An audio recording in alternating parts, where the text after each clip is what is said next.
Welcome to the Full Nelson. Today I'm going to be comparing the Larue MBT trigger to the Geissele SSAE and the G2 SE, I believe it is, triggers, which are two-stage triggers from Geissele.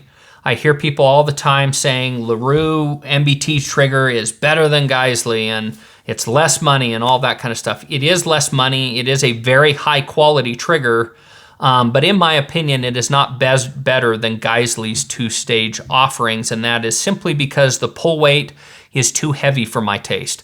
Now, I know that's debatable, and some people like the heavier pull. I do not. I find it slows me down, and I find for precision shooting applications, which is where I would primarily put a two-stage trigger, that's not what these rifles are, which is why this trigger is probably going to come out of this gun and go into one of my longer, more DMR-type rifles, and I will put something like a Geissele rapid fire or a BGRF trigger or something like that in this that is much faster.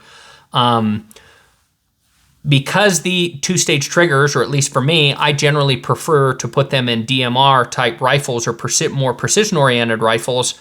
The pull weight of 2.5 to 3 pounds is great for that type of application. This trigger, I want to say, is like 4.5 pounds total pull weight. It's at least a pound heavier than the Geissele G2 SE trigger or SSAE triggers, and so I'm not a huge fan of that difference in pull weight.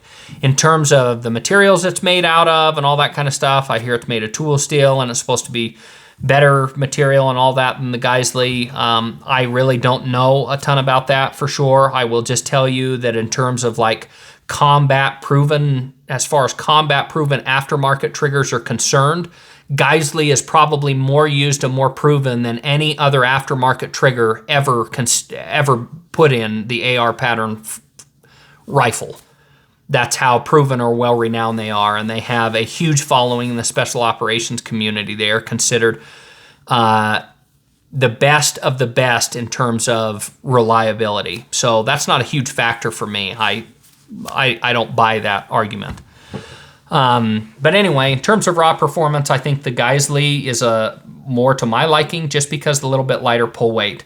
In terms of price to performance, that's where things change quite a bit because Geissele is pretty proud of their SSAE. They think it's worth around $225 or $195 or, in that price range pretty much all the time.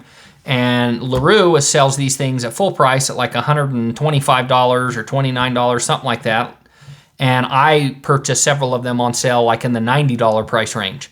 When you factor in the price, is the Geissele still worth it? No, it's not, in my opinion. And if Larue would simply make a version of this trigger where they lighten up the pull weight by a pound, those Geissele triggers would cease to exist because in every other area, Larue completely nails it, other than the pull weight is a little bit too heavy for my taste. And so if they just lighten this thing a little bit, I think they would pretty much put Geissele out of business in the two-stage trigger department. I also wish Larue would also offer some triggers that are similar to Geissele's rapid fire or BGRF trigger or some of those triggers that are better for shorter pattern rifles like this that you're going to be running freehand if you were room clearing or something like that and you need to run something pretty fast. Those are, or three-gun applications, those triggers are way better than any of the two-stage offerings from either company. Anyway, hopefully you guys found this video helpful and informative. If you did, please like, share, and subscribe. If you have any questions or comments, feel free to leave those in the comment section below. Thanks for watching. Have a nice day.